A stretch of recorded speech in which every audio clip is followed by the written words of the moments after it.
It has been such a long time since I have recorded a video. I needed to take a break because I was going through a breakup and I was very emotional and upset about it, and I just didn't feel like being in front of the camera. But I am doing a lot better lately, and I decided that I want to continue filming my MS related videos. I decided to film a little what I do in a day with multiple sclerosis, how I cope with my MS, how I live with an autoimmune disease, and the things that I do to both stay positive and also to stay healthy and feel good while living with MS.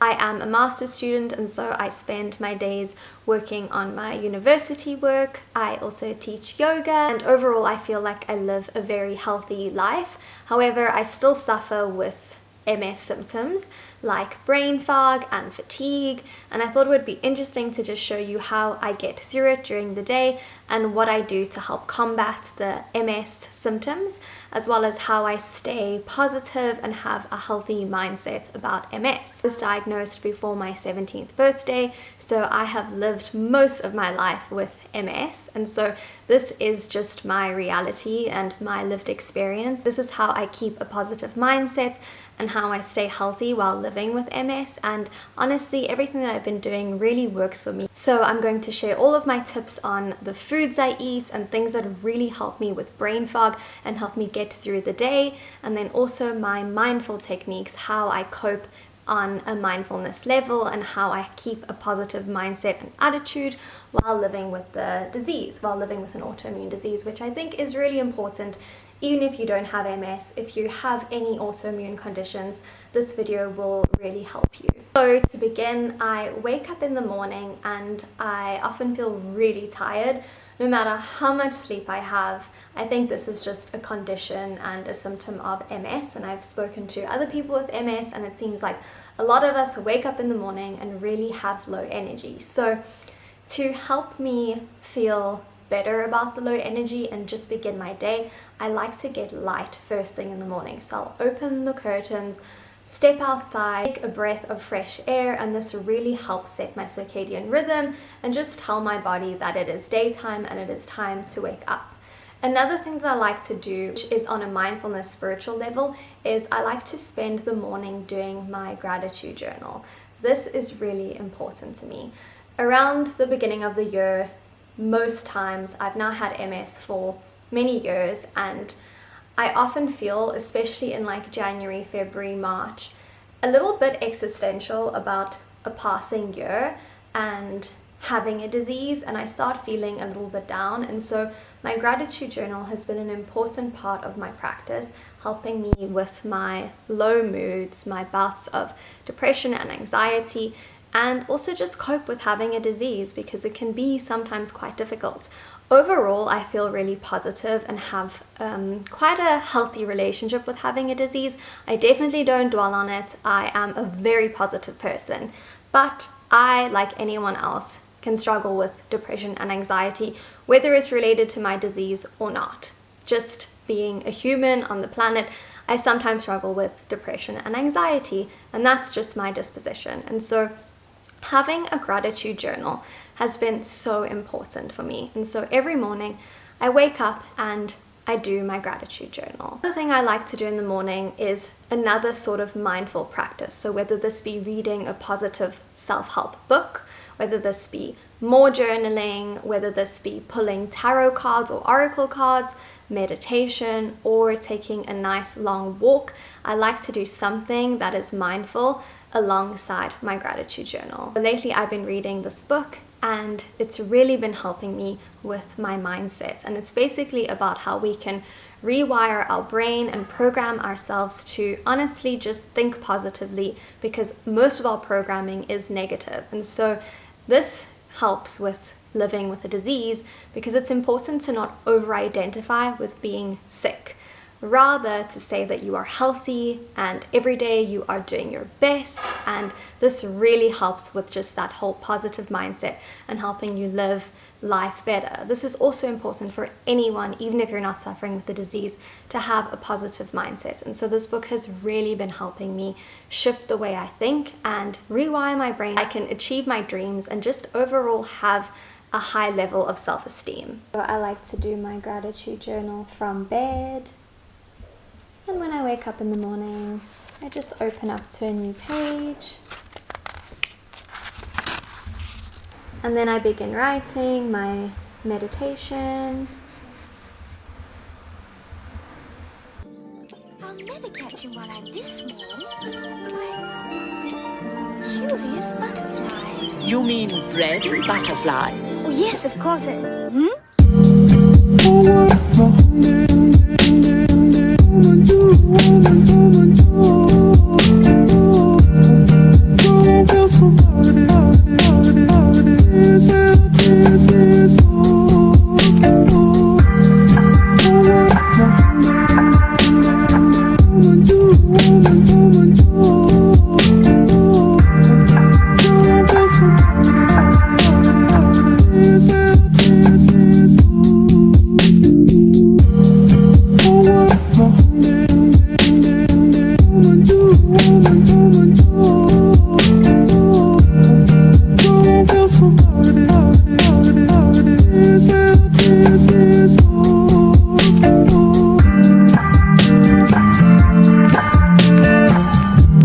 Now that I have finished writing in my gratitude journal, I am going to read, and like I said, I really love reading this book, and I am looking for any other books that are about being optimistic and having a positive outlook on life and rewiring the brain.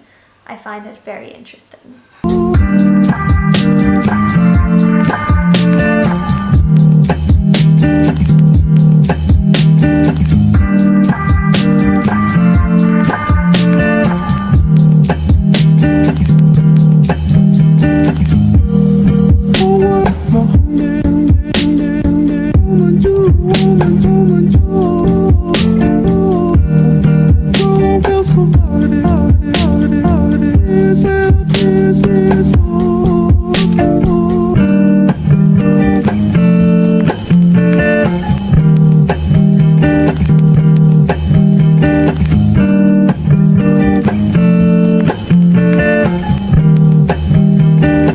Once I am finished with my mindfulness practices, I hydrate. Getting yourself a nice big bottle is the greatest thing you can do for your hydration and just for reminding yourself to stay hydrated. So I love this bottle. This is like a liter. And yeah, it keeps me super hydrated, and this really helps with brain fog.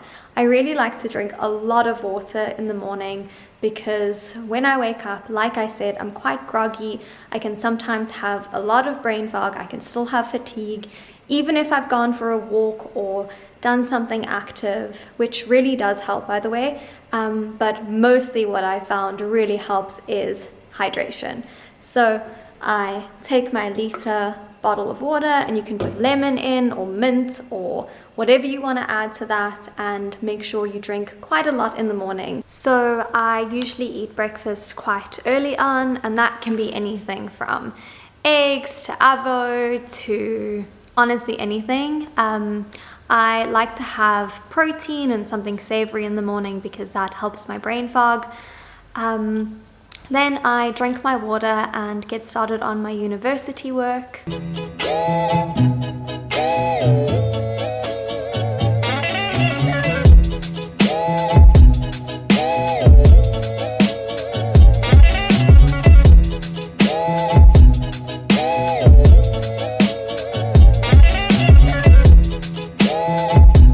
University work typically takes the whole day, and so I'll spend the day doing that, and often I tend to get brain fog while I'm working. And so what really helps with my brain fog, and I highly recommend doing this, so this is after you've had a nice big breakfast and you might still experience some brain fog, obviously hydrate, but this recipe really helps, so I highly recommend doing it.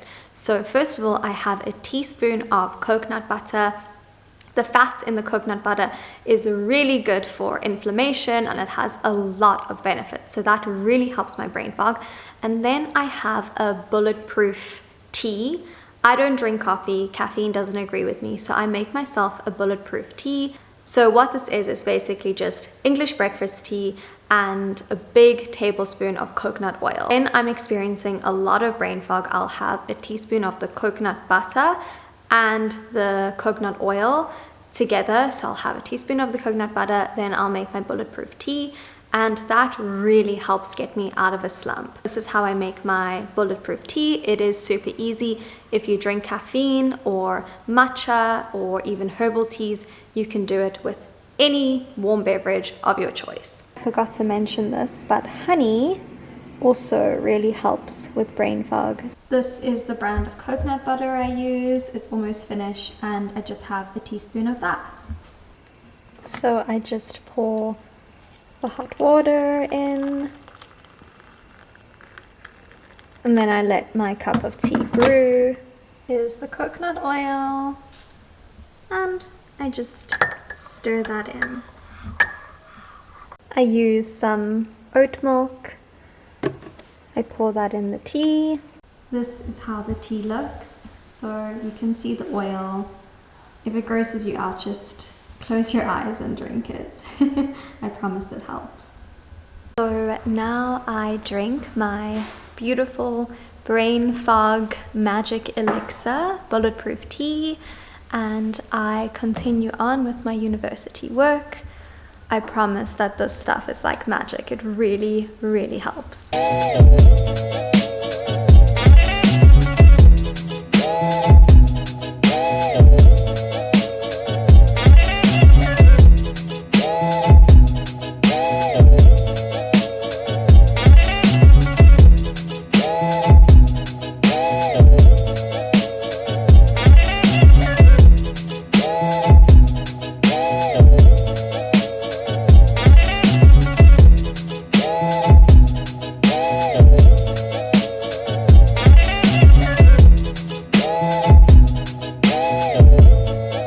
Finished up with university, and now I am going to teach yoga. I am feeling super energized and really good. I just had this amazing glow drink protein shake that has like chia seeds and goji berries, and this is another one of my incredible brain fog coping mechanisms, tools. This stuff is like magic, and so my energy is feeling really good. Before I teach yoga, I'm going to get on the treadmill and do a little warm-up. I just finished teaching yoga, and this is the powder thingy that I was talking about earlier that really helps with brain fog. It is amazing for before a workout, or even just in the middle of the afternoon when you hit that dip, like at 3 p.m. or something. But there's also been times when I've drunk it first thing in the morning, and it's really helped me just start the day with a lot of energy. So yeah, that's what I do, and that is another one of my little hacks. So if you have like a protein powder or a pre-workout drink, I really recommend utilizing it for your energy and for your brain fog if you have an autoimmune disease or an autoimmune issue.